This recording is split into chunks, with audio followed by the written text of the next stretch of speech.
Aleluia, Pai Santo, Tu és bom. Tu és a nossa esperança e segurança. Tu és aquele que nos sustenta. Tu és a nossa rocha.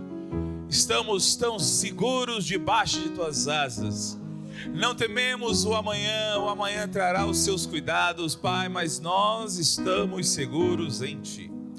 No nome de Jesus Cristo, eu te louvo, ó Pai, por a inspiração para falar como convém a este povo que está aqui, abençoado, cheio da Tua vida, e no nome de Jesus eu oro mesmo para que eles tenham o coração aberto, para receber a Tua palavra e a transformação que vem dela, no nome precioso de Jesus Cristo.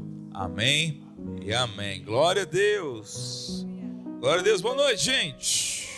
Graça e a paz. Você pode se sentar. Que alegria estar aqui. É estranho porque eu já estive na igreja, mas nunca estive aqui. Então eu estou aqui pela segunda vez. Mas é uma alegria mesmo estar aqui. Quero agradecer, pastor Wellington e diretora Jussane, pelo convite. Tivemos um tempo muito bom ontem, muito bom mesmo. Bom, pelo menos eu gostei, eu não sei os alunos. Mas eu acho que gostaram. E eu creio que, novamente, nessa noite, vamos ter um tempo abençoado do Senhor. Amém? Sempre bom estar em casa, em outra igreja desse nosso ministério, que é tão agradável, tão bom de conviver. E o prazer estar aqui. Trago um abraço da sua igreja irmã lá de Goiânia. O culto lá já acabou, que lá é 1 hora mais cedo. E foi minha esposa que pregou lá. Ela também manda um beijo para você. Amém? Aliás, aqui, eu não sei como é que é aqui em Brasília, mas lá em Goiânia, não tem esse negócio de um beijo nem tchau. Eles falam com Deus. Aqui é assim também? É com Deus? Eu estou aprendendo. Eu falo paz, aí eu lembro, é paz com Deus. Todos os cumprimentos, quando encontra, quando sai, tudo lá em Goiânia é com Deus. Glória a Deus, gente. Você trouxe a sua Bíblia? A gente vai dar uma passeada nela. Há um tempo já eu venho dando preferência nas ministrações para ficar num texto só. Mas, recentemente, um entendimento chegou para mim. E eu não sou um pregador muito criativo, irmão, nem um pregador que tem lá o seu arquivo de mensagem. Obviamente, ano passado eu completei 20 anos de ministério, então eu já preguei muito. Eu preguei um bocado. Mas eu não tenho um arquivo de mensagens, né? E eu prego sempre o último tema que está no meu coração. E recentemente o Senhor me fez perceber algumas coisas que eu não percebia. E eu quero que você abra sua Bíblia comigo no Evangelho de Mateus. Mateus, capítulo 28.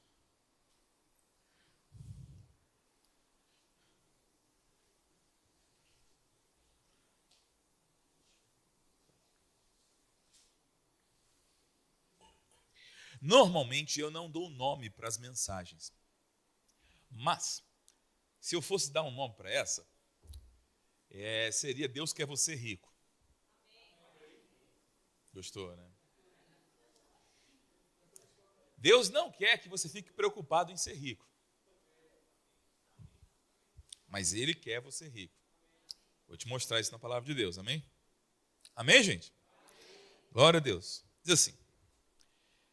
Mateus capítulo 28, versículo 18 diz: Então Jesus, aproximou-se deles e disse, só para avisar, eu estou lendo na Nova Versão Internacional: Foi-me dada toda a autoridade no céu e na terra. Portanto, vão e façam discípulos de todas as nações, batizando-os em nome do Pai e do Filho e do Espírito Santo, ensinando-os a obedecer a tudo o que eu lhes ordenei. E eu estarei sempre com vocês até os confins da terra, ou até o fim dos tempos. Amém? Confins da terra em Atos. Bom, eu tenho certeza que você conhece esse texto, a chamada Grande Comissão de Mateus. Nós temos também uma grande comissão lá no Evangelho de Marcos e temos uma grande comissão no livro de Atos. O Senhor Jesus dizendo para a igreja que ela deve ir por todo mundo. E eu tenho certeza que muitos dos que estão aqui e são crentes há pelo menos 3 ou 4 meses já se depararam com a frase que a razão de ser da igreja é ganhar almas. Quem já ouviu isso aqui? Alguém já ouviu isso aqui? Ok. E parece que Deus está numa competição com Satanás pelos homens. E parece, pela forma como nós anunciamos a questão do evangelismo, que Satanás está ganhando. E é curioso isso, porque quando as pessoas vão falar de estratégias de evangelismo, eles insistem em falar sobre o perigo de ir para o inferno. Você já viu isso? Eles perguntam, se você morresse agora, para onde você ia? Isso é uma forma, tipo... Alguém aqui assistiu aquela série de filmes Jogos Mortais? Uma pena. Esse filme, apesar de um pouco assustador, ele é tremendamente educativo. E eu acho essa forma de evangelismo meio Jogos Mortais. Tipo assim, tu vai morrer, vai para o inferno, vai. Não é esquisito isso? Mas quando eu olho os sermões evangelísticos dos apóstolos no livro de Atos, nenhum deles sequer cita o inferno. Alô? Você daqui ou foi para casa? Lucas chega a registrar um bate-papo que Paulo tinha com o governador Festo, e Paulo falava com ele sobre ressurreição, sobre domínio próprio, mas não falava nada de inferno, irmão. Alô? Eu acho que a gente está pensando errado. Você está comigo? E eu acho que é um problema a gente ir evangelizar pensando errado. Há alguns dias atrás, eu acredito que foi aqui também, nós tivemos o Dia Verbo da Vida de Missões. Quem participou do Dia Verbo da Vida de Missões aqui? Todas as igrejas Verbo da Vida, de todo mundo, participam desse momento, levantam uma oferta para os missionários, e é sempre uma grande bênção. E o tema desse ano foi a África. E eu perguntei para a igreja de Goiânia, o que é que a gente vai levar para a África? Talvez você pense, não, vamos levar salvação. Mas será que é isso que a Bíblia nos ensina a pregar? Quero mexer um pouco com você. Amém, irmãos? Eu gostaria que você fosse comigo, por favor, no Evangelho de João, e capítulo 1 e versículo 1. Ontem, no seminário de escatologia, eu falei sobre uma característica importante da interpretação bíblica. Quando nós lemos um texto, nós devemos buscar entender tudo o que aquele texto particular está dizendo, mas jamais podemos dissociá-lo do que se chama de metanarrativa, ou seja, a narrativa da Bíblia inteira. Amém, irmãos? Nós precisamos olhar o texto dentro do contexto da Bíblia toda. Você está comigo? A Bíblia toda, ela tem uma mensagem. Nós falamos ontem aqui sobre a ideia de um reino sobre a terra. Amém, irmãos? Muitas vezes nós temos a ideia de partir e ir para a glória, mas os textos que falam da palavra de Deus falam sobre reinar aqui e depois fala de novos céus e nova terra. Amém, irmãos? Você está comigo? Outro aspecto que eu vejo nisso que a gente está chamando aqui de metanarrativa da Bíblia é o que eu quero conversar com você hoje. Olha aí, João capítulo 1, versículo 1. Diz assim, Amém, gente? No princípio. Esta não é a primeira vez que aparece essa expressão na Bíblia. Você está comigo? De fato, a Bíblia começa com essa expressão. Você está comigo? E João não está coincidentemente concordando com Moisés. Moisés escreveu, no princípio, criou Deus os céus e a terra. E João está agora escrevendo o Evangelho. Moisés deu para o povo de Israel a lei, e ele começou a lei escrevendo, no princípio, criou Deus os céus e a terra. E agora o apóstolo João, que tem a incumbência de ser fundador da igreja, estabelecer os fundamentos da igreja, como Paulo fala, ninguém pode colocar outro fundamento além daquele que os apóstolos colocaram, amém, irmãos? Então João está colocando um fundamento aqui e ele começa o seu livro, o seu evangelho, a sua lei. Como? No princípio. Amém, irmãos? Esse uso não é coincidental, não é uma coincidência. Não é acidental. João está usando de propósito, falando sobre uma nova criação. Falando sobre um concerto, uma criação que está sendo refeita. Você está comigo? Então ele diz, no princípio era aquele que é a palavra. E ele estava com Deus e ele era Deus. Ele estava no princípio com Deus, ou ele estava com Deus lá no princípio, lá no Éden, antes até mesmo do Éden, criando os céus e terra, criando todas as coisas. E então o versículo 3 nos afirma que todas as coisas da primeira criação foram feitas por intermédio dele, e sem ele nada do que existe teria sido feito. Então nós vemos que esse que é a palavra, ou como você conhece das traduções mais antigas, o verbo, ele estava lá no princípio da criação e ele é o agente da criação. Amém, irmãos?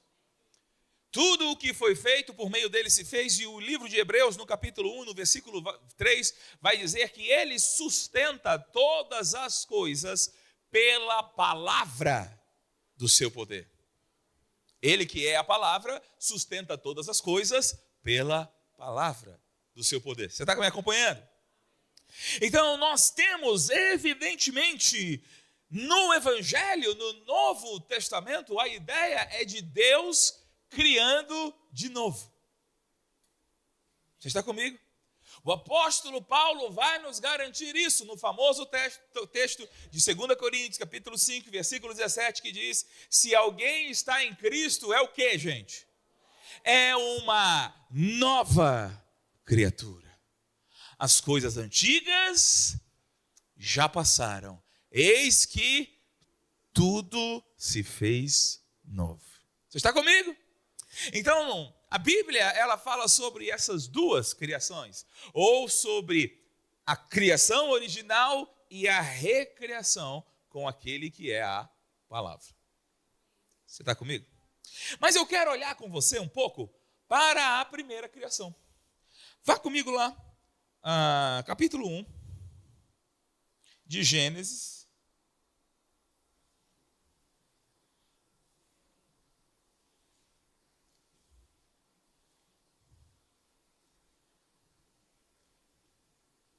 Você achou? Gênesis não precisa esperar muito, né, gente? Só fechou a Bíblia, abriu, já deu Gênesis. Gênesis capítulo 1, versículo 1 diz: no princípio, Deus criou os céus e a terra. João está falando disso aqui. Amém, irmãos? Mas a palavra criou, ela vai aparecer de novo nesse texto. Ela vai aparecer de novo só no versículo 27. Então vamos lá, pule comigo para o versículo 26. E vamos ler o 26, o 27 e o 28. Nós lemos ontem esse texto, vamos ler novamente hoje. Amém? Então disse Deus: façamos o homem à nossa imagem, conforme a nossa semelhança. E o que ele vai ter? O que ele vai fazer? Domine ele sobre os peixes do mar, sobre as aves dos céus, sobre os animais grandes de toda a terra e sobre todos os pequenos animais que se movem rente ao chão. E aí novamente aparece a palavra criar. Criou Deus o homem, a sua imagem, a imagem de Deus o criou, homem e mulher os criou. Eu tentei ganhar um amém das mulheres ontem, vou ver se eu consigo hoje. Não sei se você entendeu aqui, mas esse texto não está dizendo que o homem é a imagem de Deus e a mulher não. Esse texto está dizendo que ambos, como raça humana, ambos são a imagem de Deus. Homem e mulher são ambos a imagem de Deus. Ambos foram criados para dominar. Agora, algumas mulheres estão acreditando. Outras já desistiram. Versículo 28. E Deus fez o quê? Os abençoou. A palavra abençoar, irmãos, ela é muito confundida nos dias de hoje. Abençoar nada mais é do que Deus declarando algo positivo. É uma declaração positiva de Deus. Amém, irmãos? Ao passo que o que é maldição? É uma declaração negativa. De quem? De Deus. Alô? Está vivo ainda? Só você ler o livro de Gênesis. Você vai ver Deus declarando: maldita é a terra por sua causa. Alô? Vocês estão vivos ainda? Pelo amor de Deus. Pastor, você está dizendo que o diabo não pode amaldiçoar ninguém? Sim, é isso que eu estou dizendo. Podia dar um amém agora, mas enfim, vou tentar te dar outros motivos. Irmãos, o que eu acho fenomenal nesse texto aqui? É que quando Deus cria o homem, Deus dá para o homem alguns atributos fantásticos. Deus diz que ele é a imagem de Deus, ele é semelhante a Deus, e ele vai ter domínio, ele vai ter governo. Falamos ontem que ele está estabelecendo um reino de reis, aonde não existe súditos, todos são reis. Amém, irmãos? E Jesus, ele será o rei dos reis. Oh, glória! Estamos aguardando esse glorioso dia. O fato é que Deus criou um ambiente onde todos dominam. Amém, irmãos? Onde todos foram criados para governar. E então, no versículo 28, ele diz sobre multiplicar. Multiplique-se e encha a terra. Hoje em dia, irmãos, tem um pessoal falando sobre a chamada teologia do domínio, e eu tenho muito problema com ela, como se houvesse um serviço especial da igreja, que a gente tivesse como a CIA se infiltrar nos ramos do governo para ter influência. A Bíblia não diz nada disso. Amém, irmãos? A Bíblia não é o Mossad, a igreja não é o Mossad tentando colocar bomba no walkie-talkie do Hezbollah. Amém, irmãos? Foi genial, mas isso não é a estratégia da igreja. A igreja chega ao domínio pela sua multiplicação. Porque a igreja enche a terra, ela domina sobre a terra. E nós vemos exatamente esse mandato quando o Senhor Jesus diz: ide, oh aleluia, por todo mundo. E faça o quê? Pregai o evangelho a toda criatura, ou fazei discípulos de todas as nações. Irmãos, tem uns crentes que fazem umas literalizações da Bíblia que eu acho muito problemática. Tem gente que acha que ainda tem que povoar a terra numericamente, ainda acha que não pode proibir filho, você tem que ter quantos filhos Deus quiser, e por aí vai, e é pecado evitar filho. Mas, irmão, em Cristo a multiplicação mudou. A multiplicação na nova aliança é por meio de fazer discípulo, não de fazer filho. Alô? Para de ver essas porcarias na internet, irmão, que não tem fundamento bíblico nenhum. Está me amando ainda? Glória a Deus. Não tem que fazer filho, sai fazendo filho. E Deus paga as fraldas, deve ser. Vai, procria. E eu fico pensando, 8 bilhões de pessoas no mundo, já não encheu, não? Eu acho que já encheu, irmão. 8 bilhões é gente pra caramba. Tudo bem com você? Está vivo ainda? Não? Essa parte a gente já cumpriu desse texto. Mas a palavra multiplicar aqui, ela é muito interessante. Ela traz uma ideia de se tornar grande. Amém? Ela diz para crescer, multiplicar, avançar, se tornar grandioso. Amém, gente? Então existe um mandato de Deus para a humanidade. Agora, o que chama a minha atenção é que o homem está sendo criado no último dia da criação. Você está comigo, irmãos? Quando tudo o que o homem precisa já foi feito. Alô? Deus não colocou o homem na terra para preparar as coisas e então receber algo. Deus colocou o homem na terra, meu Deus do céu, quando tudo já estava pronto por Deus, e antes que o homem fizesse alguma coisa, Deus já o abençoou de antemão. Muitas vezes estamos buscando um evangelho de como ser abençoado.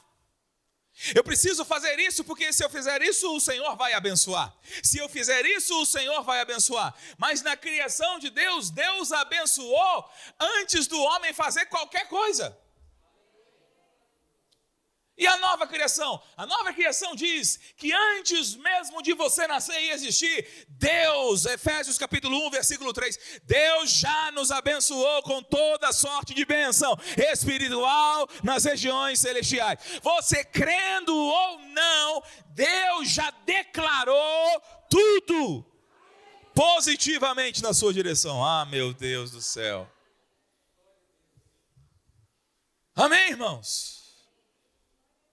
Nós inventamos uma ideia de se você fizer, Deus vai te abençoar. Essa ideia não é o evangelho, irmãos, essa ideia é a lei.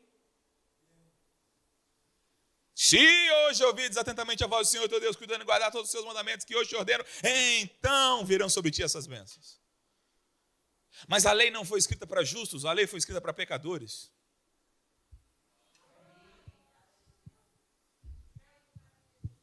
Quem foi justificado aqui? Justificado é abençoado. Eu vou mexer com você. Amém? Até porque amanhã eu vou para Goiânia mesmo. Qualquer coisa você se vira com ele. Olha só, não tem nada que você faça para ser mais abençoado.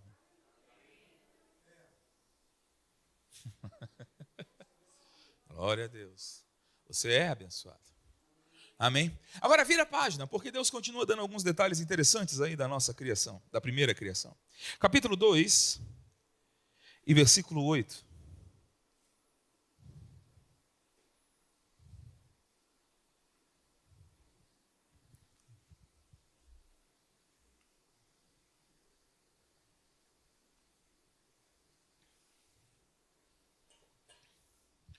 Você achou?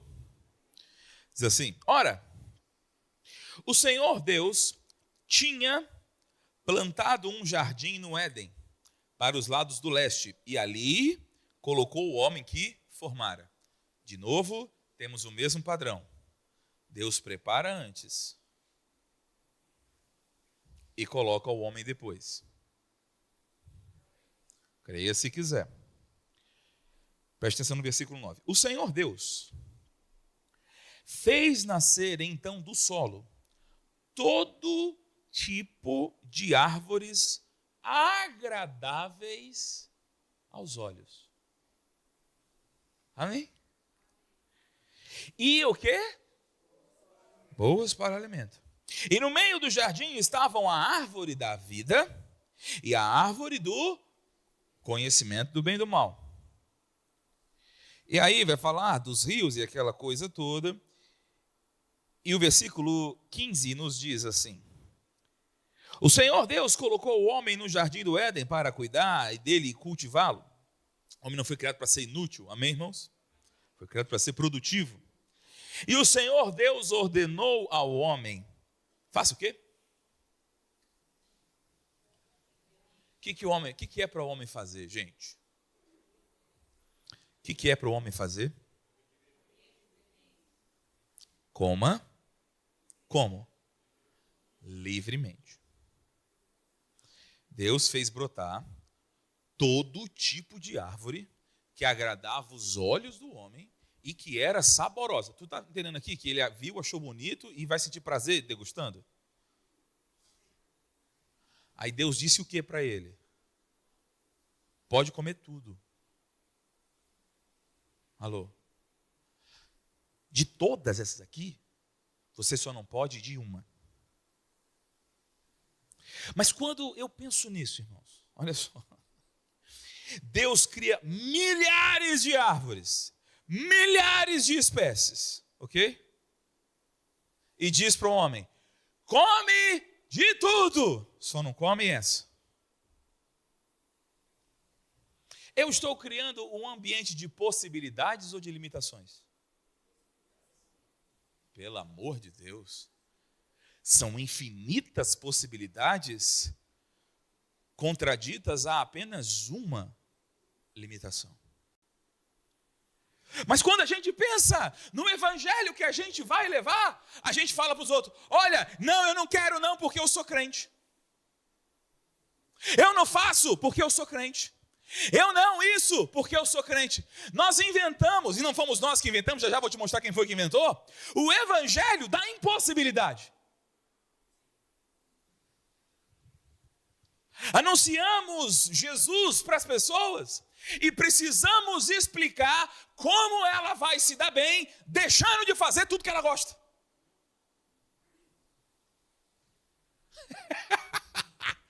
Está me amando ainda? E a gente joga para a eternidade. Não, fica tranquilo. Você vai deixar tudo, vai parar tudo, nada, zero. Eita, mas um dia... Que negócio ruim, irmão.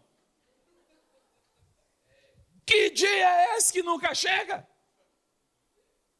Calma, pelo amor de Deus. Eu sei que está chegando, eu creio, amém, irmão? Preguei sobre isso ontem a propósito. Mas você consegue entender o argumento das pessoas. Alô? Você consegue entender por que as pessoas se rebelaram com isso? É o evangelho da impossibilidade. Mas quando Deus criou as coisas, Deus criou a possibilidade. Não é algo totalmente anárquico. Existia um limite. Mas o limite era infinitamente menor do que as possibilidades. Você está comigo, irmãos? E aí parece que a gente vive um relacionamento com Deus baseado numa corrida de obstáculos. Nós tivemos agora as Olimpíadas.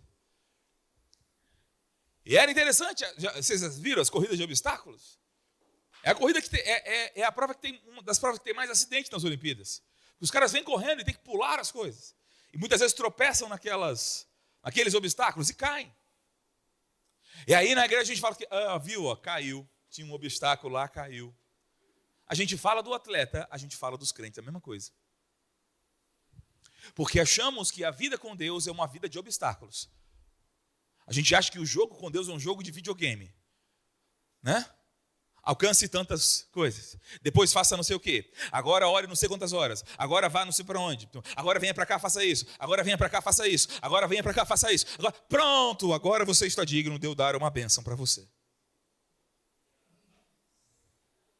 Esse é o evangelho da impossibilidade. Não é a ideia de Deus. Vou te mostrar de quem é essa ideia. Capítulo 3, versículo 1.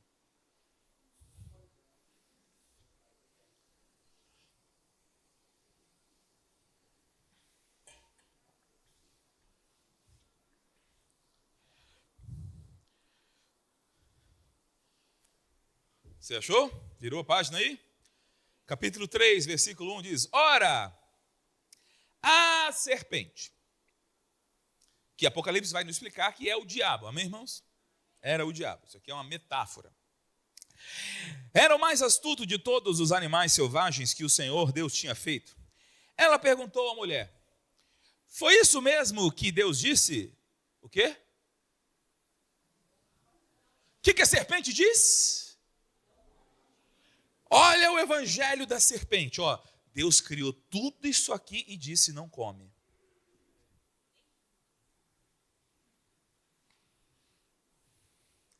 Que evangelho você está crendo, irmão? No da possibilidade ou no evangelho da serpente? Alô? Se o seu relacionamento com Deus está fundamentado nas coisas que você não pode fazer, você está sendo discipulado por Satanás. A ideia dessa pregação é ela ser alegre, você dá umas carreiras aqui. Estou tentando te animar. Mas é porque a gente é muito viciado nos obstáculos. A gente é viciado nas impossibilidades. A gente ouviu a vida toda o evangelho das impossibilidades. Eu estou falando aqui e a sua mente está pensando: mas ele então falando isso, ele está liberando tudo.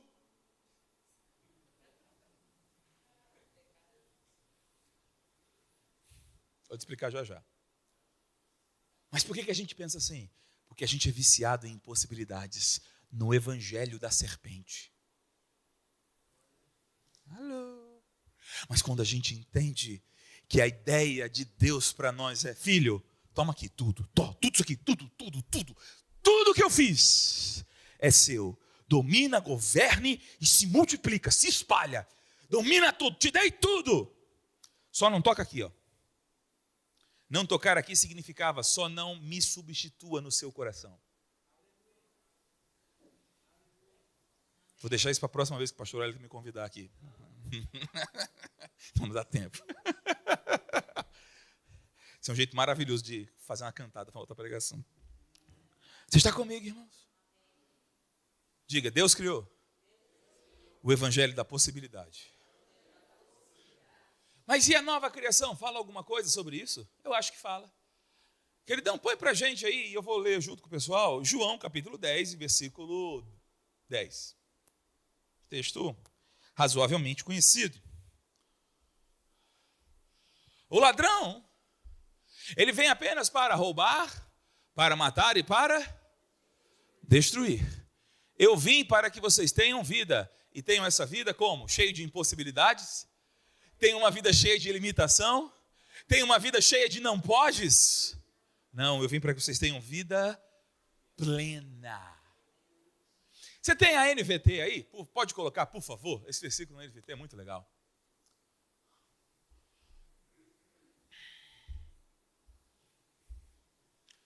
Eu vim para lhes dar vida e uma vida plena, que é o quê? Alô? Uma vida plena sem falta alguma. O ladrão veio roubar, matar e destruir, e na queda, irmão, quando o homem obedece Satanás, ali começou a escassez, ali começou a morte, ali começou a falta. O homem é chamado no Novo Testamento de escravo. Nós somos escravos do pecado. Jesus disse, e conhecereis a verdade, e a verdade vos libertará. Amém, irmãos? E aí, isso está lá no capítulo 8 do Evangelho de João. Aí os judeus que estavam até gostando da pregação disseram assim, pera, libertar não, porque a gente é filho de Abraão e nunca foi escravo de ninguém. E aí Jesus diz, quem vive no pecado é escravo do pecado. A vida abundante é a vida de real liberdade. Nós achamos que quem está no pecado é que está livre. A gente se abre mão da nossa liberdade por Cristo. Isso é falso. A prisão é o pecado. O pecado aprisiona, o pecado domina. Satanás não liberta ninguém. Jesus disse, se o Filho, oh, aleluia, vos libertar, verdadeiramente sereis livres. O evangelho não é sobre abrir mão de liberdades. Tem uma ocasião onde a gente abre mão de liberdade, para não ofender o nosso irmão, porque todos nós fomos criados para dominar. Você está comigo, irmãos? E a nossa ofensa pode roubar isso dele. Amém? Mas se o Filho vos libertar, verdadeiramente... Eu fico incomodado, irmão. Eu fico bravo. Desculpa, eu fico bravo. Quando eu vejo os crentes indignados porque os pecadores não param de pecar. Larga isso. Como é que larga, irmão? Ele é escravo. Irmão, os crentes ficaram ultrajados. E deixa eu te dizer, eu fiquei ultrajado também. Tá? Eu achei horroroso. Contudo, os crentes ficaram muito bravos. Milhares de postagens na internet sobre aquela abertura de muito mau gosto das Olimpíadas. Amém? Mas deixa eu te perguntar uma coisa. Tu esperava o quê? Que eles pregassem Jesus? Eles são escravos. Você é que é o livre dessa conversa. Um livre deve olhar com misericórdia para um escravo, irmão, não com raiva. Alô. Você estava me amando ainda? Jesus veio para que nós tenhamos vida e vida abundante. Agora, não é só o pecado que escraviza. Todo o pacote que vem com ele escraviza. Você está comigo? A doença escraviza. A miséria escraviza. Irmão, não havia miséria na ideia de Deus. Você está comigo? A miséria é resultado da maldição. Maldita é a terra por tua causa. E é por causa disso que você vai ter dificuldade para pegar o seu sustento. Vai ser no suor do seu rosto. A terra vai produzir coisas que são desagradáveis. Até a maldição, irmãos, a terra só produzia coisa boa. Passou a produzir cardos e abrolhos por causa do pecado da humanidade, por causa da maldição. O pecado trouxe a miséria, o pecado trouxe a falta, o pecado trouxe a doença, o pecado trouxe a morte. Mas a nova criação diz: eu vim, oh, aleluia, para que tenham vida e vida em abundância. Irmão, pregar escravidão para o ímpio, ele já é escravo. Alô? Nós deveríamos pregar a liberdade em Cristo Jesus. Agora acontece que a nossa mentalidade, ela foi treinada para viver assim. Lembre-se, ele nos resgatou da maldição da lei, fazendo-se ele mesmo maldição em nosso lugar. Agora eu quero encerrar, irmão, com um texto que eu tenho certeza que você conhece muito bem. Romanos capítulo 12. E a gente vai ler os versos 1 e 2, ok? Amém? Glória. Quantos já estão acreditando que o Senhor tem um evangelho de possibilidade?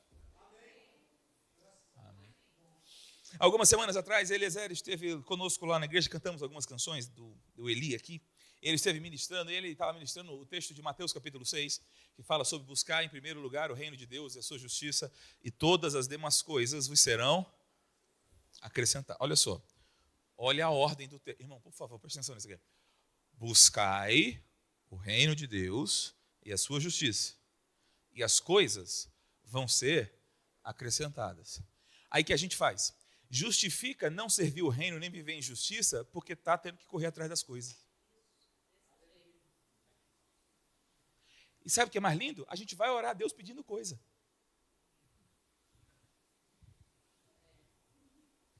A gente pega a Bíblia, esfrega na cara de Deus e diz: desfaz ela aí e me dá o que eu quero.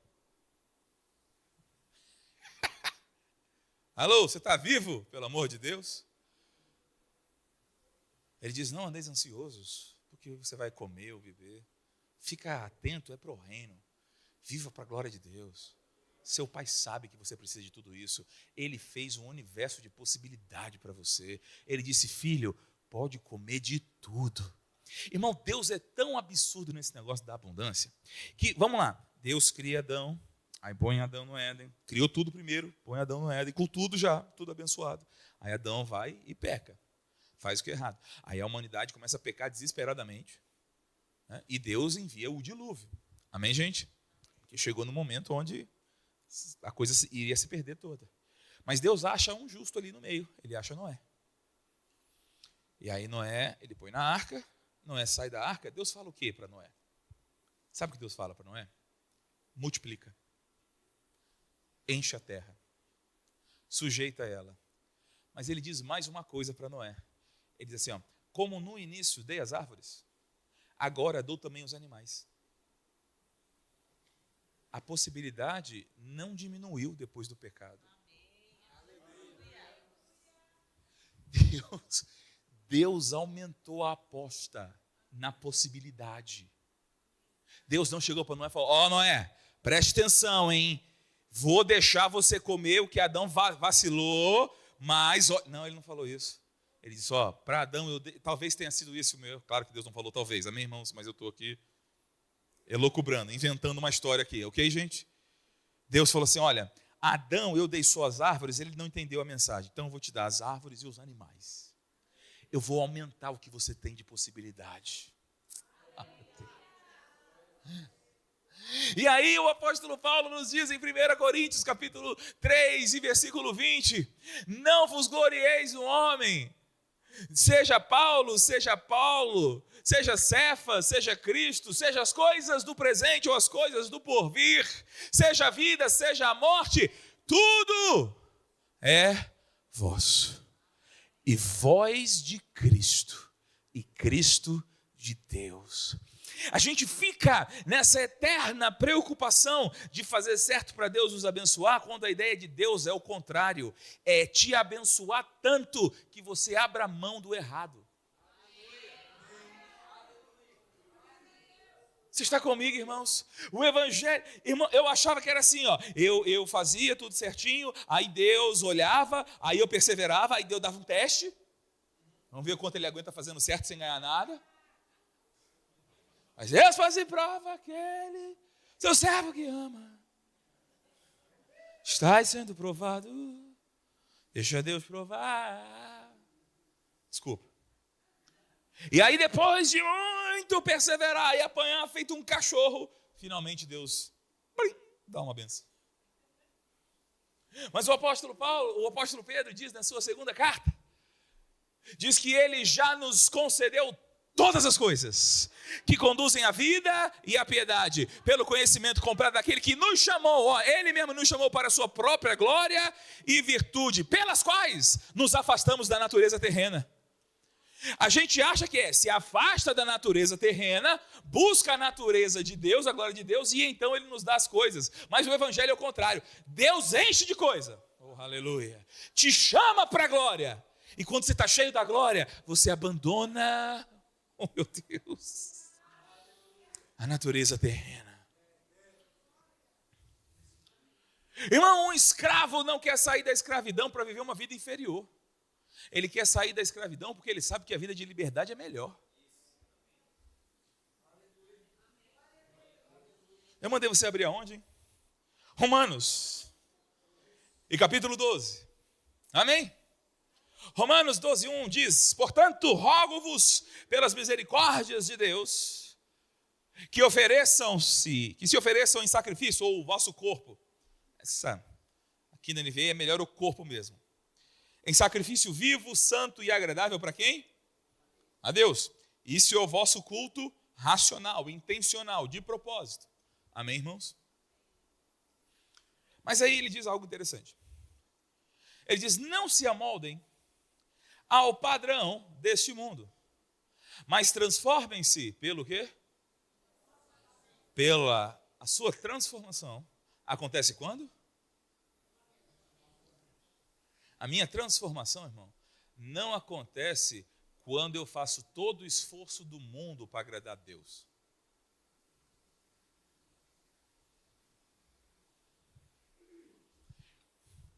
Porque a força da sua transformação não está em você. Alô? Você é transformado pela fé e pela força do Espírito. É por isso que é de graça sois salvos. Sua transformação não é um resultado da sua dedicação. Sua transformação é um resultado da operação da fé que é derramada no seu coração, que você também não conquista, você sabe, você não paga o preço para ter fé. A fé vem pelo ouvir, meu querido.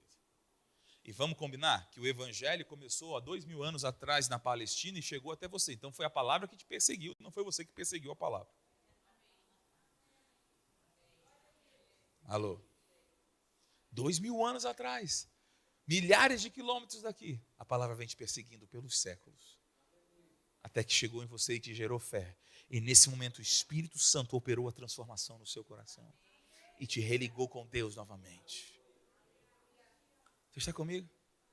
Mas agora existe um processo que ele diz: transformai-vos pela renovação da sua forma de pensar, para que então você experimente o quê? Pastor Wellington vai brigar comigo, mas eu vou falar porque eu vou embora amanhã. Olha só, você vai orar em línguas 24 horas por dia durante um mês e não vai desfrutar a vontade de Deus se a sua mente não for renovada.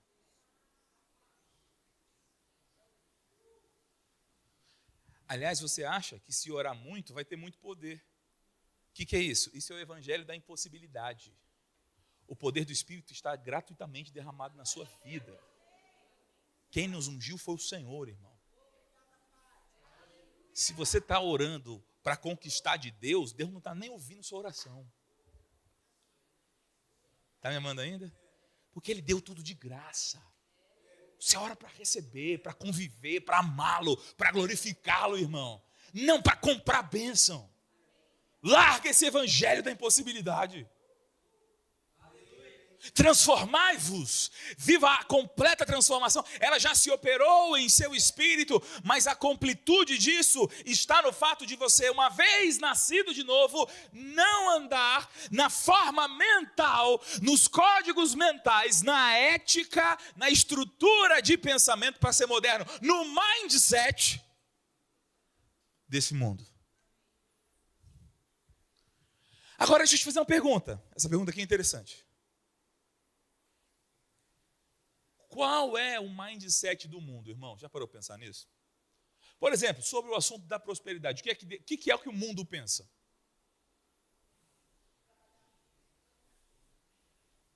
Todo mundo pensa isso? Não.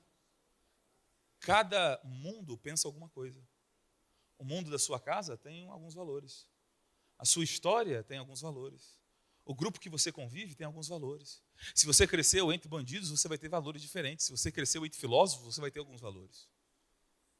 Cada um tem o seu mundo. Você está comigo, irmãos? Mas seja qual for, todos eles devem ser abandonados. E como é que eu faço isso? Renovando minha forma de pensar.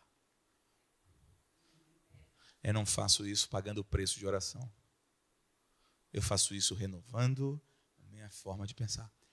Sem pensar direito, você não vai viver a vontade de Deus. Pode orar à vontade. Essa semana eu estava conversando com uma pessoa, e ela bem perdida nas suas decisões. E ela falou, eu não sei o que fazer, todas as noites eu oro a Deus e digo, Senhor, qual é a minha decisão? E eu, o conselheiro espiritual, o pastor, cheguei e falei, olha, eu acho que essa oração não está servindo de nada. Eu acho melhor você sentar, escrever suas possibilidades e tentar tomar uma decisão.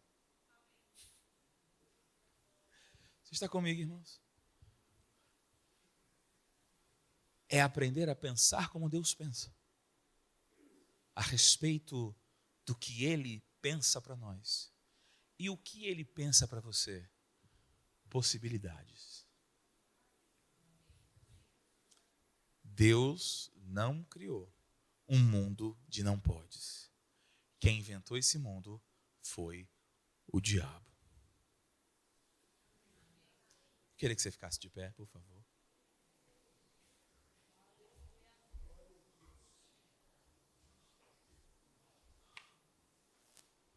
Eu queria que você olhasse para o lado.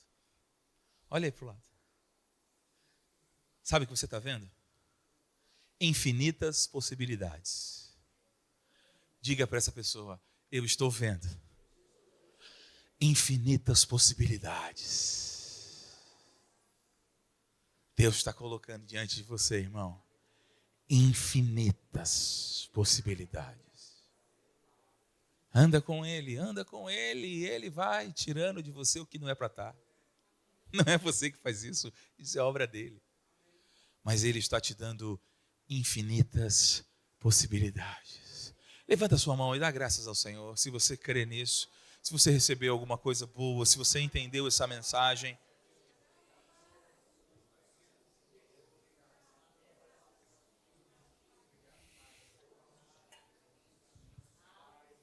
Aleluia, aleluia, aleluia. Decida viver o evangelho das possibilidades. O evangelho das possibilidades. Oh, aleluia. Aleluia.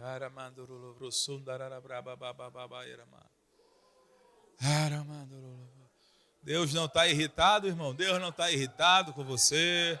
Deus não está tirando as coisas de você. Para de achar que toda vez que algo deu errado, ficar procurando o que foi que eu errei para Deus me tirar isso. Não. Isso é uma vida miserável, irmão. Isso é uma vida miserável. Ele criou tudo e disse, filho, desfruta, desfruta, desfruta. A única coisa que você tem que entender é que você é dele. Você é dele, vive para ele. E ele te deu todas as possibilidades, todas as coisas, todas as coisas que conduzem à vida e à piedade, todas as possibilidades. Ele te deu todas as coisas. Aquele que nem mesmo a seu próprio filho poupou, antes por todos nós o entregou, como não nos dará juntamente com ele e de graça todas as coisas? Aleluia, aleluia. Abandone hoje o evangelho da impossibilidade. Aleluia, aleluia. Pai amado, eu te dou graças, te louvo por essa igreja preciosa. Obrigado, Pai, por essa palavra caindo do bom solo no coração dos meus irmãos, produzindo o mesmo fruto a 30, a 60, a 100 por um. Que eles vivam a vida de infinitas possibilidades que o Senhor planejou para eles, em nome de Jesus. Amém e amém. Glória a Deus.